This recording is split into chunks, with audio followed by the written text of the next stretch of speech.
Stangibelisco here. I just had two experiences today that reinforced a belief that is increasingly rising in my mind. I got an email concerning Medicare Part B supplement insurance. Well, actually, it indirectly concerned Part B and assured me that I'm okay, that nothing's going to happen to my Part B supplement coverage, and my Part B coverage will continue as long as I pay the premiums. I've arranged for electronic funds transfers in case I'm indisposed in the future and can't pay premiums that I receive in the mail bills for.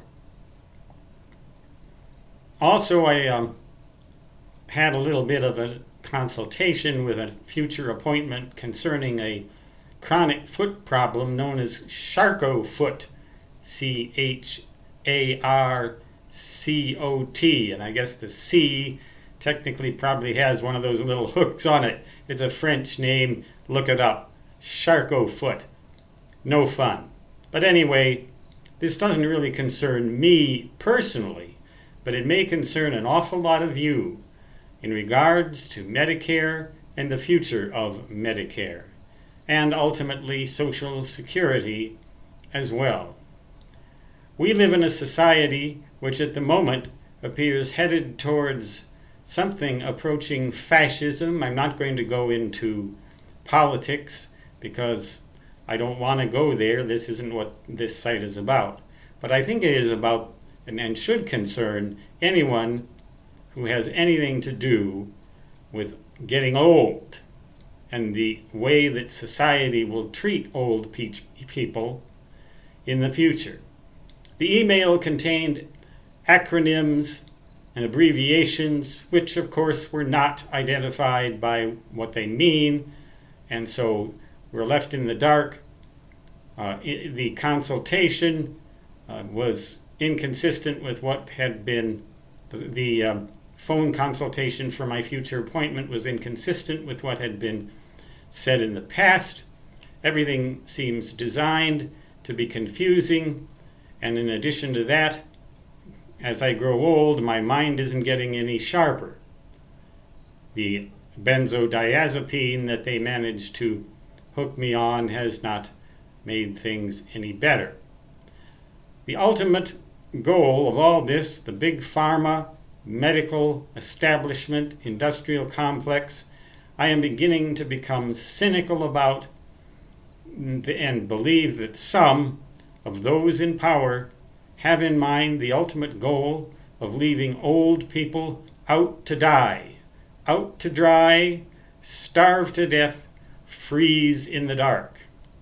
I think some of them care about their own power and their own position more than they care about their constituents or about anyone else. I think this is evil, and I resent it and denounce it with every fiber of my being. I'm going to leave comments open for this video to see how you feel, but please keep your comments relevant. If you want to insult me as a mad person, that's all right. But please keep comments relevant to the topic if you want to make any, and they don't have to agree with me. I may not be able to respond to them, but I'd like to know what you think. Is the course that we're headed on going in that direction? I believe it is, and I also believe that shortly to come, in elections soon to come, a radical and perhaps overreactive backlash will occur, and we'll be faced with some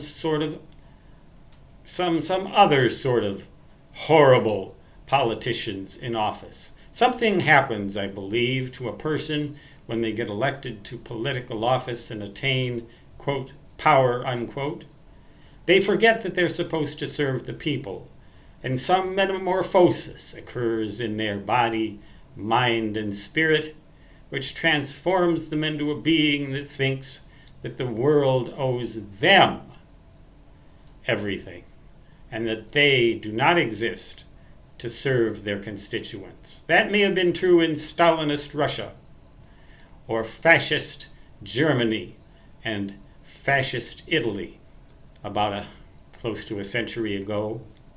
It may be true in certain parts of the United States today, but it is not America. This is not what the United States of America is about, and I think that it's about time, way past time, that we elect politicians who want to serve the people. Well, they always want to serve the people before they're elected. They simply reverse that paradigm the instant they are elected. That is my belief. I'd like to know what you think, and I think that somehow or other, unless the course changes radically in the future, we old people, I'm 65 to turn 66 this fall, will indeed be left out on the street to starve, freeze, and die. Stan Gibilisco is signing off. Until next time, and believe me, there will be a next time. So long.